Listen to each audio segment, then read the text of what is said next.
Why do you think we're seeing such a rise in autism? Is it due to awareness and testing, or is there something else to it? I believe it's increased in incidence. It's getting more common. You know, it's not more awareness. It's not more testing. You know, something is happening. You know, and so the question is, what is it? And you just have to sort this out.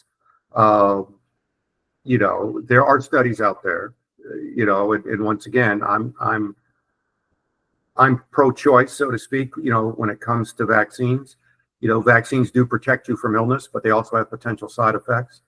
But there's a study out there that tracked autism rates, and every time a new vaccine that had an aluminum adjuvant was added, the autism rates went up, and that was across 7 different countries. You know, so it just wasn't the United States. So there's it's an inflammatory hit somehow, and the question is how. And it can be diet, it can be chemical through the environment, whether it's food or household spray. You know, nobody knows right now. But with AI and you know, so-called smart learning, we can start putting all this stuff in. But you know, there's some great tests that could be run. You know, they've been looking for the genetic autism gene or the autism gene for, you know, 25 years. They haven't found it yet. Every genetic predisposition they found for autism is found in neurotypical children as well. So, but you know, in my generation, they didn't have this way to check your genes.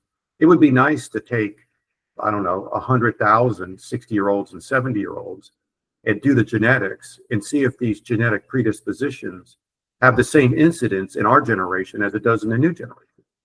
Because if it's exactly the same, then you know it's not genetic. That all these genes that are being associated with autism now are in my generation, but not associated with autism. So it's kind of the bullet in the gun, and somebody has to pull the trigger.